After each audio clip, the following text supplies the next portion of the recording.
From the backwoods of the frontier, he arrives on the national stage. Honest Abe, the Simple Plains lawyer. Frank, candid, and forthright. This is the Lincoln we know, but it's not the whole truth. Beneath this mythic surface lies a master politician, a skilled manipulator, and clever tactician, bending men to his will. Many realized at some point that they were just chess pieces on Lincoln's board. Abraham Lincoln, American mastermind.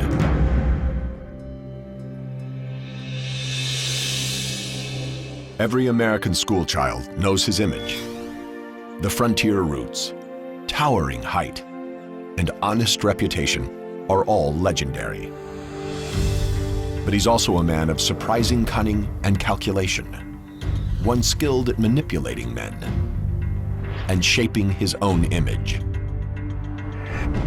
Without these talents, he would never have been elected president.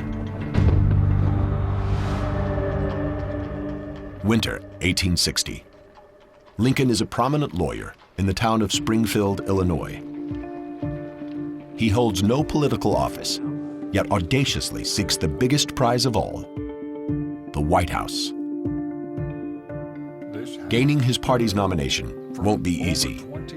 Compared to his rivals, he's seen as a political featherweight. And Lincoln knows that image is everything. And it won't go away. As the clerk of a troubled store, he earned the nickname Honest Abe by repaying his creditors instead of hiding from them. Now, he cleverly exploits this reputation by presenting himself as a simple man of integrity. Songs are even composed praising his honesty. Though the image was built on truth, it was by no means the whole truth. I guarantee you, those who knew Lincoln best never called him Honest Abe or Old Abe. So Lincoln was a very shrewd manufacturer of his public image. People knew Lincoln as a small-town lawyer, but in his youth, he'd occasionally split a fence rail or two. How do you package someone like that? Well, you package him by going back to his roots on the farm and asserting that Abe Lincoln is simply a good-hearted man straight from the land, a rail splitter.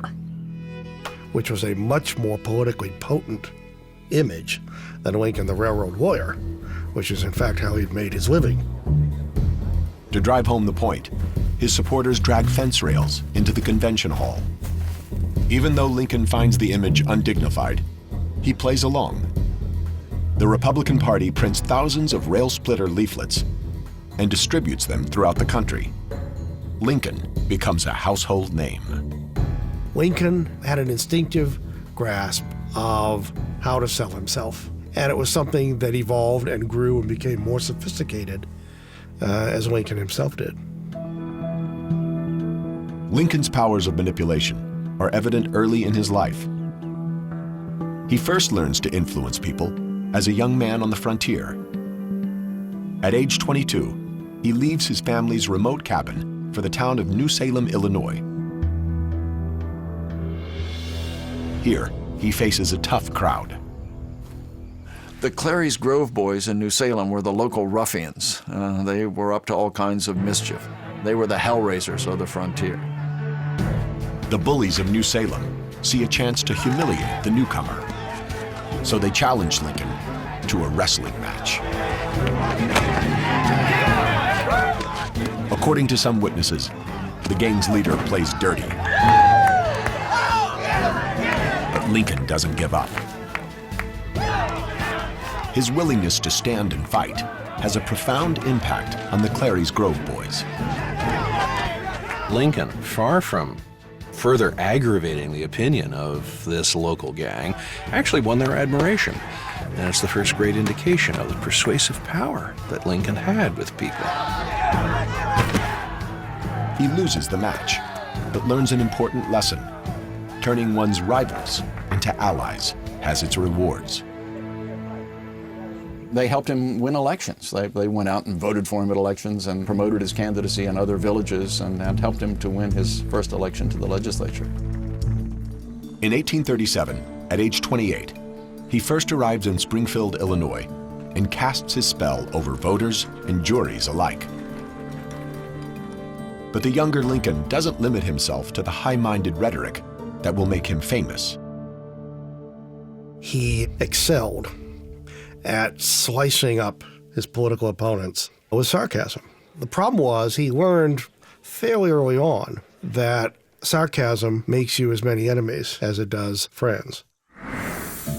Lincoln's sharp wit eventually gets him into trouble. He publicly ridicules a politician named James Shields, calling him a fool and a liar. In response, Shields challenges him to a duel. Lincoln will not be dubbed a coward, but he faces a real threat to his life. So he manipulates the situation by laying down the terms. For their weapons, Lincoln skips the customary pistols and instead chooses swords. The reason soon becomes clear.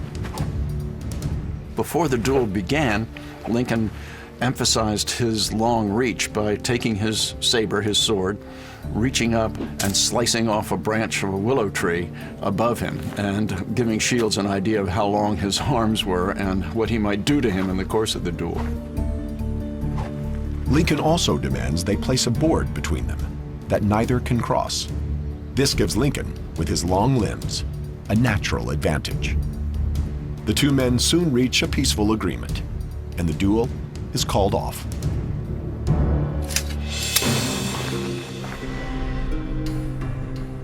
Though Lincoln is learning how to influence others, ironically, one of the few minds he has trouble controlling is his own. Mastering his emotions is not an easy task, for he struggles inwardly with depression. Ghosts from the past haunt him.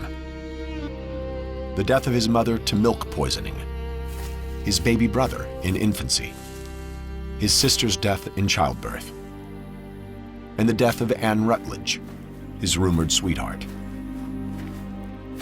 These losses predisposed him to depression, and then later, when he suffered setbacks in his political career or other losses, it reminded him of these early losses and the pain that he felt then. If what I feel were equally distributed to the whole human family, there would not be one cheerful face on the earth. In 1841, his best friend leaves Springfield. His engagement to Mary Todd falters, and Lincoln goes into deep depression. A friend worries he might even commit suicide and remove sharp objects from his reach. But Lincoln reassures him, saying he couldn't take his life, for he had not done anything worthy of being remembered. Lincoln used work as a cure for depression because it constantly got his mind off thinking about himself and what he felt like and onto something that existed objectively outside of himself. In 1858, Lincoln enters the Illinois Senate race. He knows he's a long shot, but never one to walk away from a fight. He challenges the incumbent, Stephen Douglas, to a series of debates. Citizens of the great state of Illinois. Now, you can almost hear Douglas thinking out loud, I'll show him who's really in charge. It was the greatest mistake Douglas ever made. Before proceeding, let me say that I think I have no prejudice against Southern people. I believe that they are just what we would have been had we been born in their circumstances. If slavery... Lincoln has set the ultimate political trap. He's made a much better known political personality elevate him to equal status by sharing a platform with him in 7 cities. I leave you now hoping that the lamp of liberty may burn ever more brightly in your own hearts. Thank you. Lincoln's courtroom skills give him an edge. But his performance isn't flawless, and during one debate, he exhibits strange, troubling behavior. I accuse Mr. Lincoln of not supporting our efforts. When Douglas attacks his voting record, Lincoln becomes enraged. He grabs a fellow lawmaker by the neck and demands he refute the charges. It is a downright lie, and I won't have any more of it. He could explode in anger relatively frequently. Lincoln's friends notice other odd behavior: incoherent rambling and insomnia. The idea of Abraham Lincoln, a man of infinite patience, being quick-tempered and prone to bizarre episodes, intrigues historians to this day. Now, scientists may have discovered an explanation for these outbursts. It is a downright lie, and I won't have any more of it.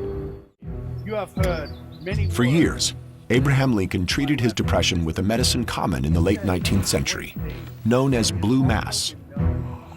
double part is carriage in the common tree. To understand the impact blue mass had on Honest Abe, scientists at the University of Minnesota are manufacturing the 19th century formula. We went back to some of the old pharmacy literature, specifically to find a recipe for the blue mass pills. Crushed licorice root, sugar, rose water, honey, dried rose petals, and one ingredient that would be unheard of today: mercury. Mercury is a dangerous neurotoxin that poisons the brain, often resulting in unpredictable behavior.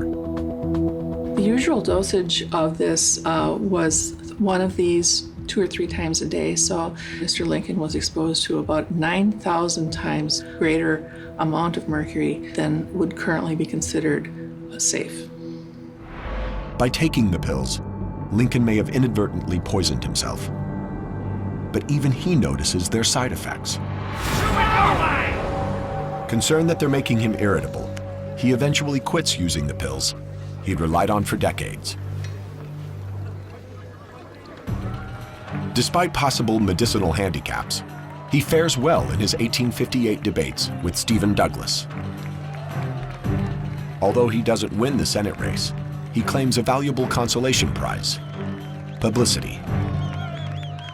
What Lincoln gains from that is a national reputation for having taken on the little giant and very nearly upset him completely. Lincoln knows well that this is the perfect time to build a national reputation, thanks to the technological innovations that boost his newfound fame. Shorthand allows journalists to take down every word. Using the telegraph, they then wire their stories to editors hundreds of miles away. And with steam-powered presses, newspapers are quickly mass-produced to satisfy a nation's growing curiosity. The debates propel Lincoln onto the national stage.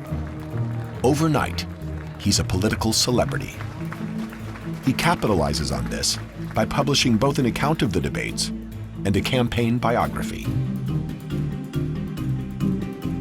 Then, at the 1860 presidential convention, he steps back and lets his handlers loose on the delegates.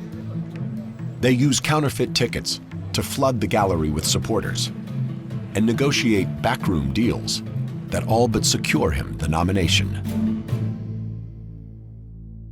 He was able afterwards to say, I didn't actually sign off on any of these deals, so his hands were clean, but that sounds a little bit like plausible deniability. In a stunning demonstration of political brilliance, Lincoln, a virtual nobody just 3 years before, emerges victorious. His honest reputation and savvy campaign staff help him clinch the Republican nomination. But when his team shows off a portrait at the convention, the response is unexpected.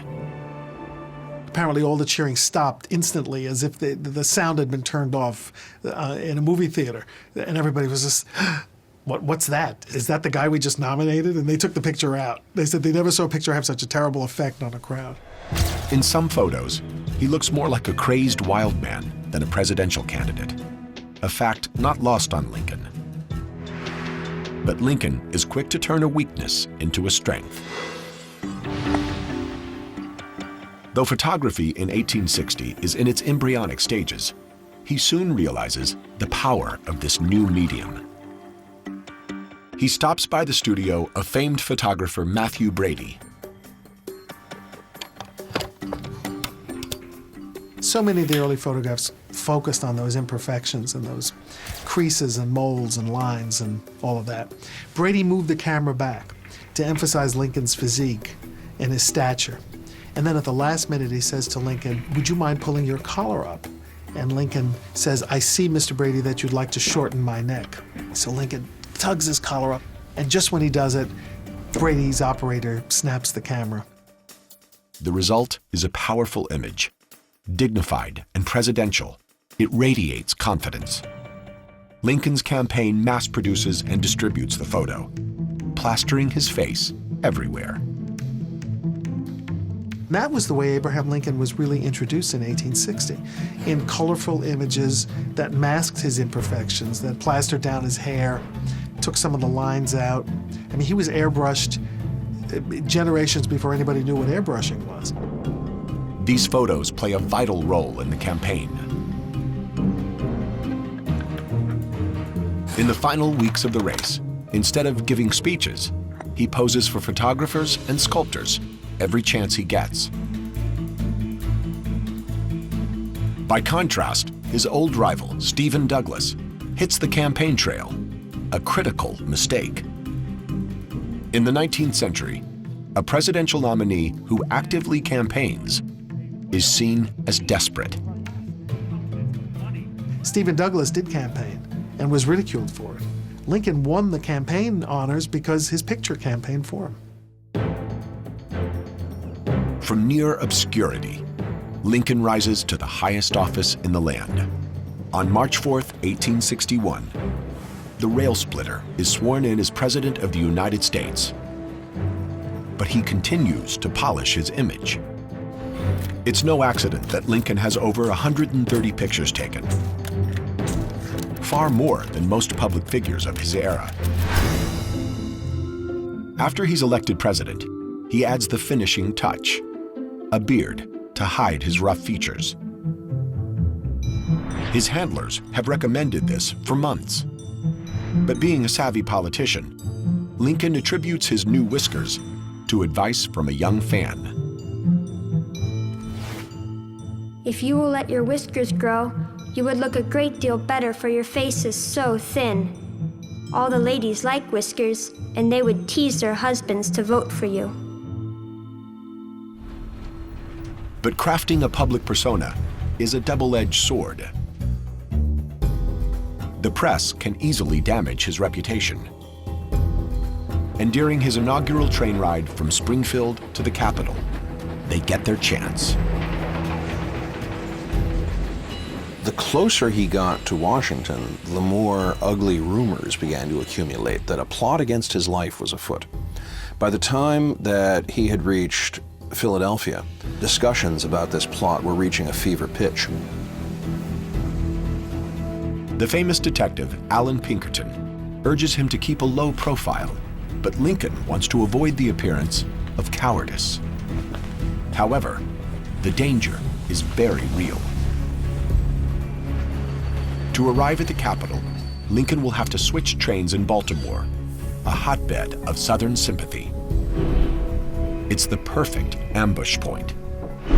Well, at that moment of transition, Lincoln would be quite vulnerable to some kind of riot, a mob, an assassin.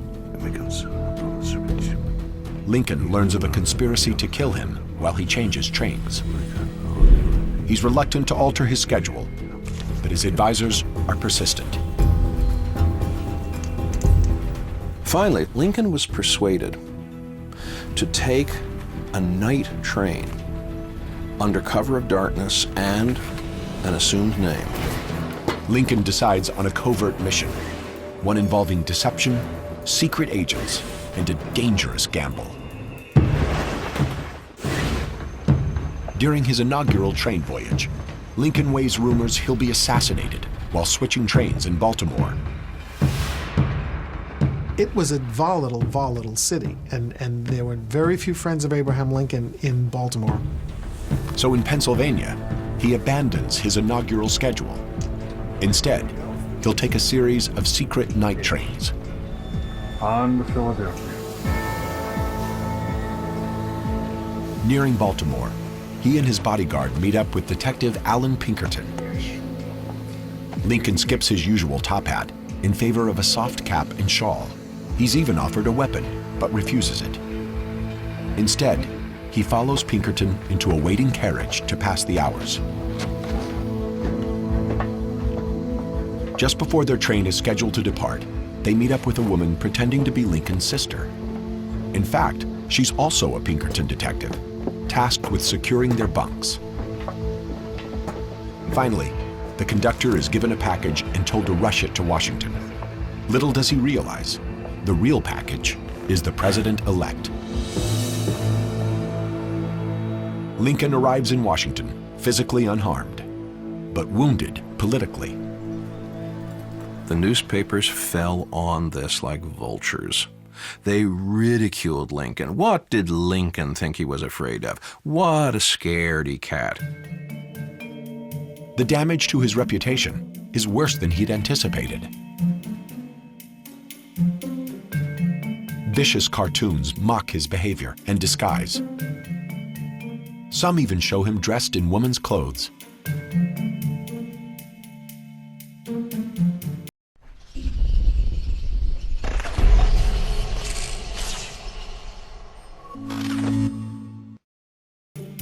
It was at that point that Lincoln resolved in his own mind that never again would he allow himself to be frightened into doing something silly by threats of assassination. Public sentiment is everything. With public sentiment, nothing can fail. Without it, nothing can succeed. Although Lincoln's been attacked by the papers, he realizes how much he needs them. In fact, he goes out of his way to embrace the press. Lincoln enjoyed the newspapers. He also understood their power for shaping public opinion, and he manipulated them with as much cleverness as he manipulated members of Congress. Lincoln makes friends with reporters and editors. He hangs out at newspaper offices. Occasionally, he even ghostwrites editorials. After delivering a speech in Springfield, he not only gives a copy to a journalist, but follows him back to the office to check the final article for errors. When he becomes president, Lincoln makes a shrewd decision. To this point, new administrations had singled out their favorite paper to act as a mouthpiece. Lincoln skips this tradition and establishes a White House press corps. He will let them fight amongst themselves for scraps of information and favor from him. He's a master at using subtle influence to control fellow politicians, and he needs to. For many party leaders underestimate him. They fear he's nothing more than an uneducated frontiersman. I don't know where the mistakes are. That made Lincoln successful in November, but it also fed the uncertainties, the doubts, even the enmities of some of his fellow Republican politicians. Many fought him for the nomination and still feel the sting of defeat. Instead of ignoring these rivals, Lincoln disarms them with a brilliant tactic. He invites them to serve in his cabinet.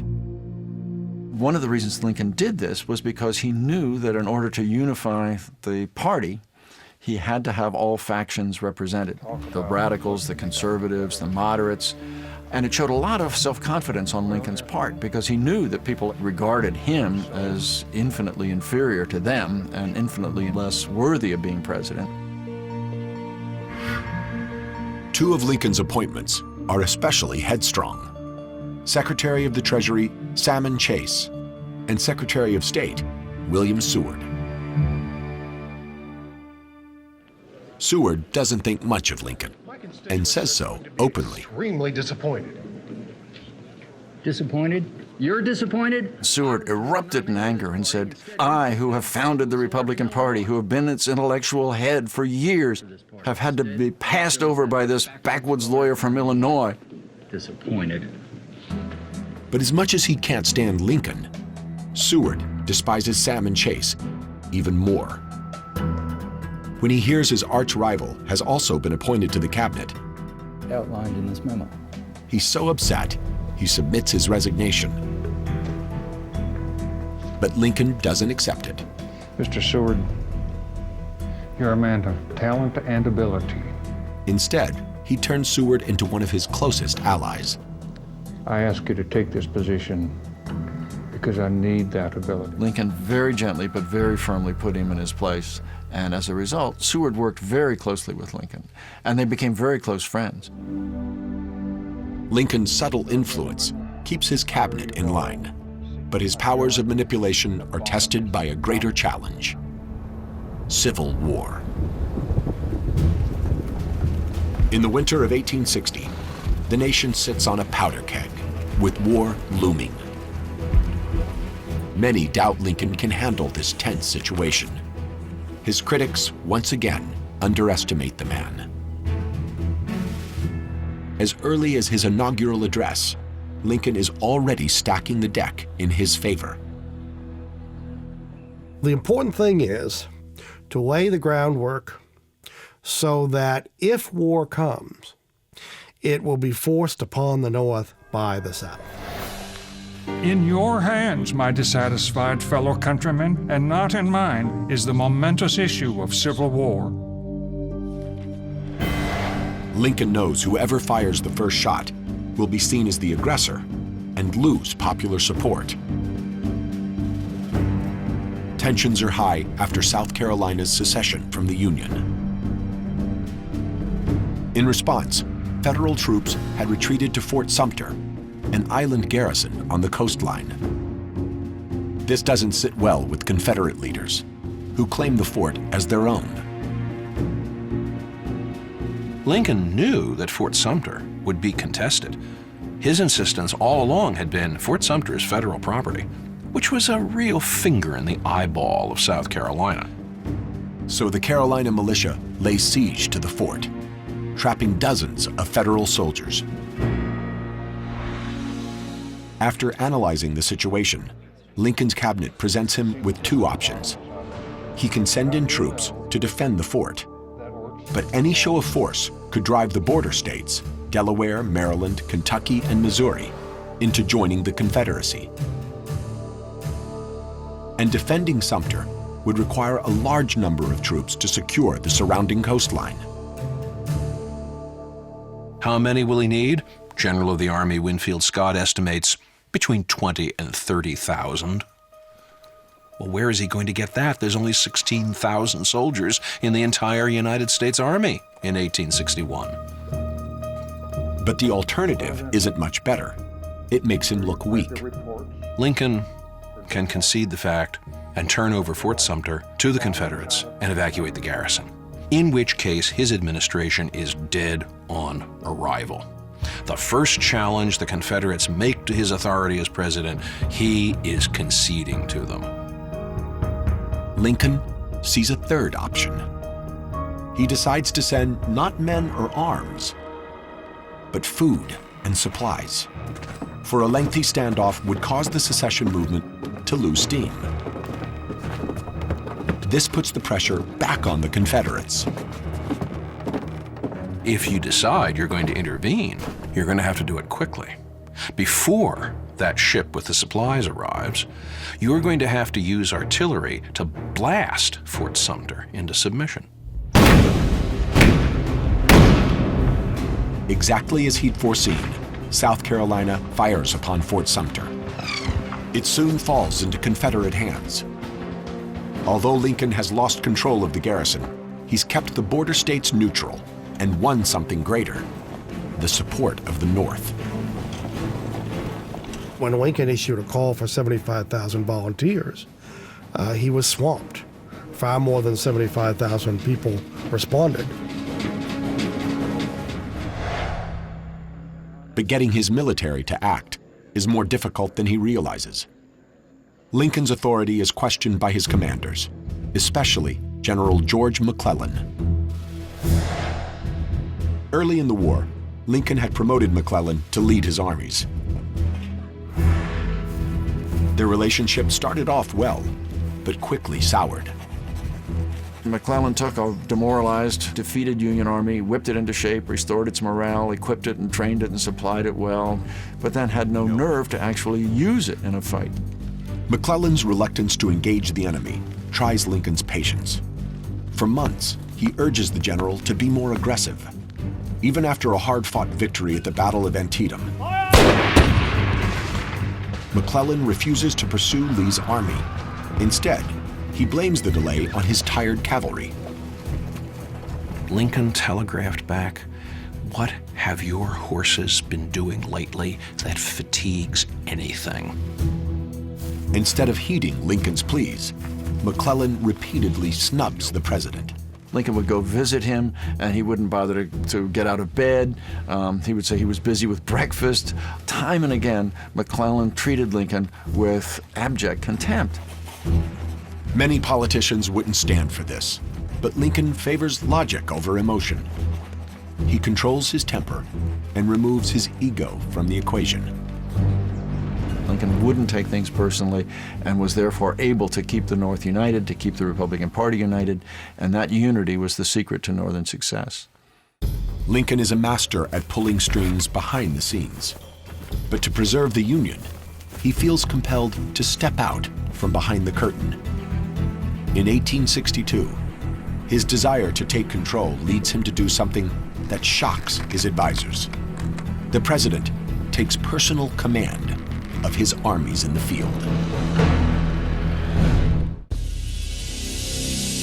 Spring 1862. The war is going badly for President Lincoln.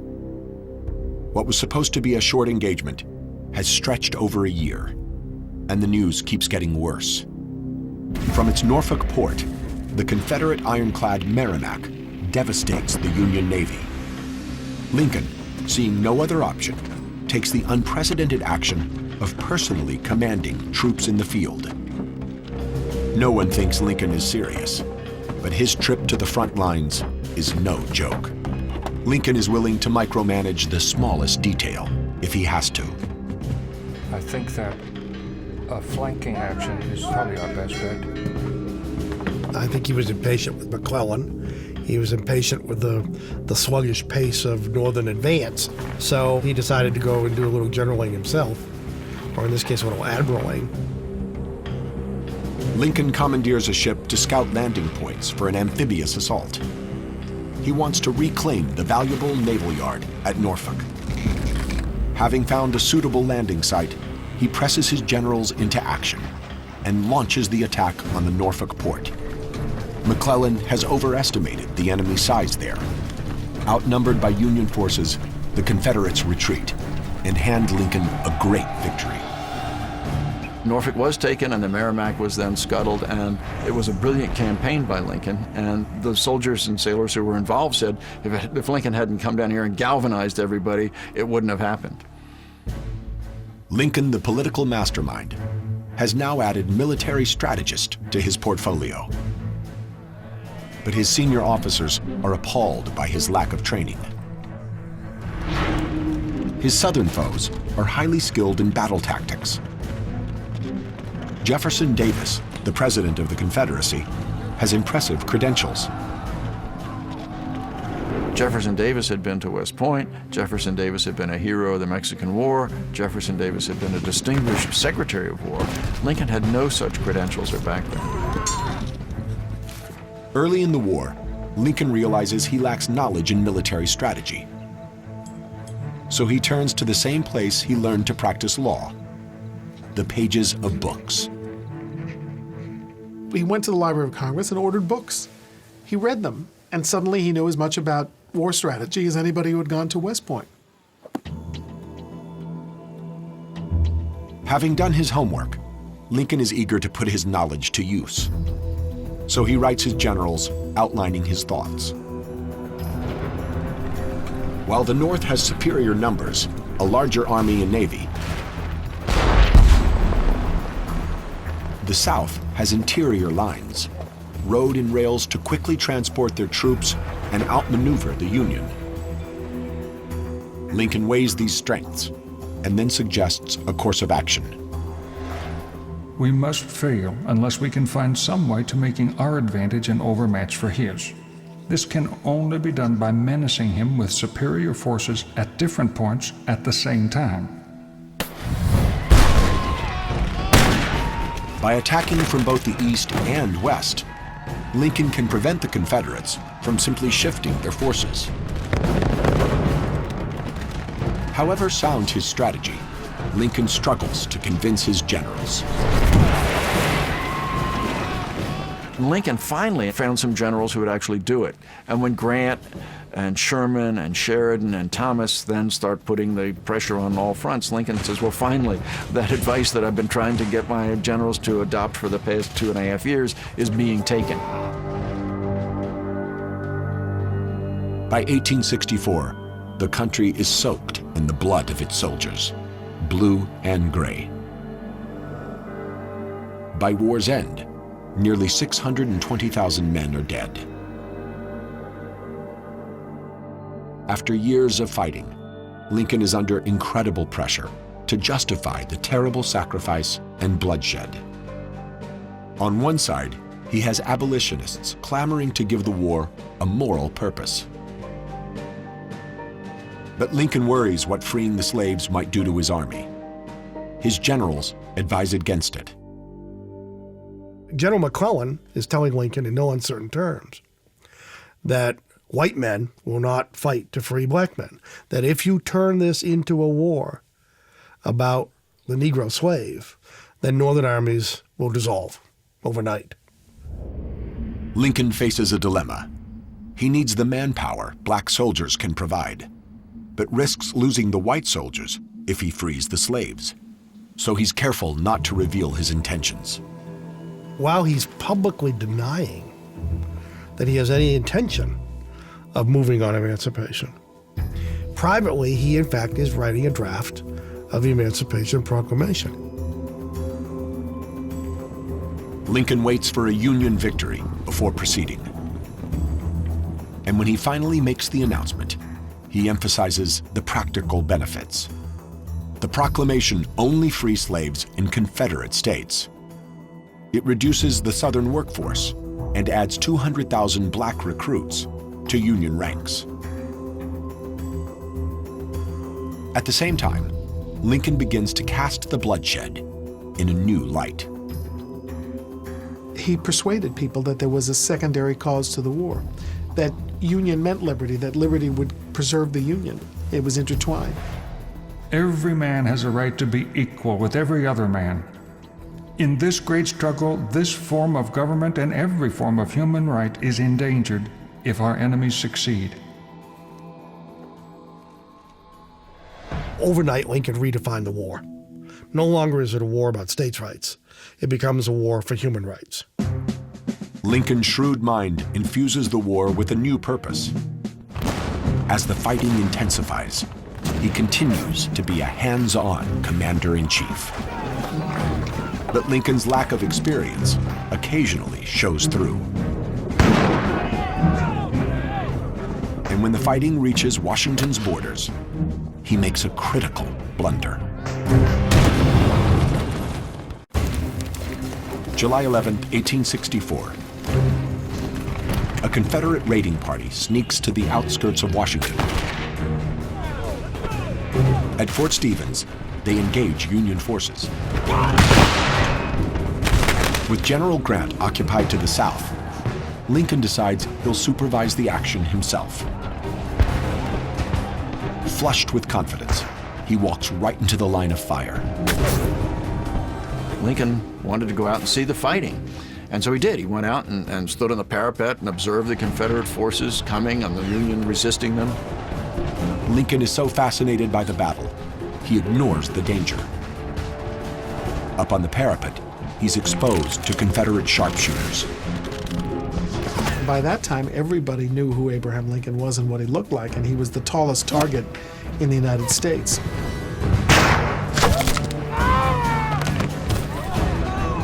Despite the mounting casualties, Lincoln continues to stand his ground. The staff officer for the 6th Army Corps yells at Lincoln, "Get down, you fool! You're going to get shot." Lincoln retreats to safety, miraculously unharmed. Although many question his judgment, no one questions his bravery. The next day, he returns to boost morale. Gentlemen, I want to thank you for your service.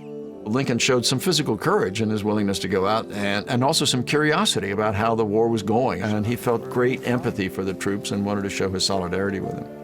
His involvement with the troops pays off politically. By 1864, the country is war-weary, and Lincoln's re-election prospects look bleak. He squares off against George McClellan, the Army's former general. Surprisingly, the soldiers' vote goes overwhelmingly to Lincoln. And soldiers appreciated that he cared about them, that he sympathized with them, that he was in their corner. And they would say when something went wrong, once Father Abraham finds out about this, it'll be fixed. Lincoln lives up to his fatherly image. He identifies with the troops because he shares a humble background with them. And this makes their deaths all the more painful. In turn, soldiers understand that he shares in their suffering. It even seems to take a physical toll. In just a few months, he loses weight dramatically. He looked like someone who had internalized all the carnage and suffering of the war inside himself. He looked like death warmed over. Whichever way it ends, I have the impression that I shall not last long after it is over. The springs of life are wearing away. Lincoln senses that he has little time left, and in his last few months, uses his persuasive powers to their full extent. He knows that the Emancipation Proclamation could be overturned, so he permanently bans slavery with a constitutional amendment. By one means and another, people who had previously opposed the 13th Amendment decided to stand back or to vote in favor of it, and the man operating the controls behind the curtain was that rough, intelligent farmer, Abraham Lincoln. But Lincoln's days are numbered. On April 14, 1865, an assassin ends his life. After his death, the image Lincoln helped create rises to take his place. Well, the rail splitter Lincoln is much closer to our idea of rough-hewn, muscular, frontier democracy. It's a very appealing image. It brings him closer to us. But the real Lincoln remains elusive, for he's shrewder, craftier, more manipulative than the myths portray. With an invisible hand, he bent men to his will, and did it so well that only now are we coming to understand his methods. For Lincoln's greatest trick was hiding his talents, disguising himself as a simple, unassuming man from the plains. Lincoln knew how to use both the intelligence and the conclusions people were coming to when they met him. He knew that they were underestimating him, and he let them.